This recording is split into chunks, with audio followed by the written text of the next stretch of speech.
Assalomu alaykum va rahmatulloh. Bugun obzorimizda Jack X200 Premium tovarli furgon hisoblanadi. Mashinamiz standartini oldindan aytib o'taman. 275 million 520 ming so'm. Avtokreditga persilingan naqdga xarid qilsangiz bo'ladi. Motor 2 lik atmosferli 147 ta ot kuchiga ega. Hop, kitobida 1 tonna 772 kilo yozilgan bilan bemalol 3 tonnagacha bo'lgan yukni oladi. Bu izotermik qilingan. Salonda 3 kishiga yurish uchun ruxsati bor. Ya'ni shofyor hamda yonida ikkita pomochnik olib yursa bo'ladi. Konditsionerlar mo'shni ishlaydi. Oldi 15 lik balon bilan jihozlangan va poddoshka bo'ladi, ya'ni torsovoy vilka bo'ladi. Hop. Bu yon tarafida mashinada eshik bor. Ko'rishingiz mumkin. Mana ichki tarafi yon tarafdan ko'ringanda. Hop.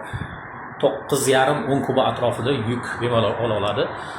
Orqa yukxona o'zlaridan chirog'i bor, orqa taraf esa ikkitalik eshik hisoblanadi. Orqa 13 lik qo'sh balon, zapaskalar 15 lik bitta, 13 lik bitta qo'yib berilgan. Hop. Mashina sotuvda tayyor.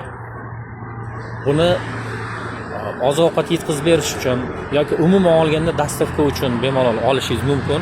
Ayni bundan buyog'iga issiq kunlar yaqinlashmoqda.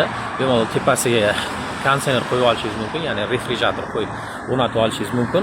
Mashina xarid qiladigan bo'lsangiz, butun O'zbekiston bo'yicha hamma joyda narx-navolar bir xil hisoblanadi. Hozir Termiz filialida videoni ko'rib turibsiz.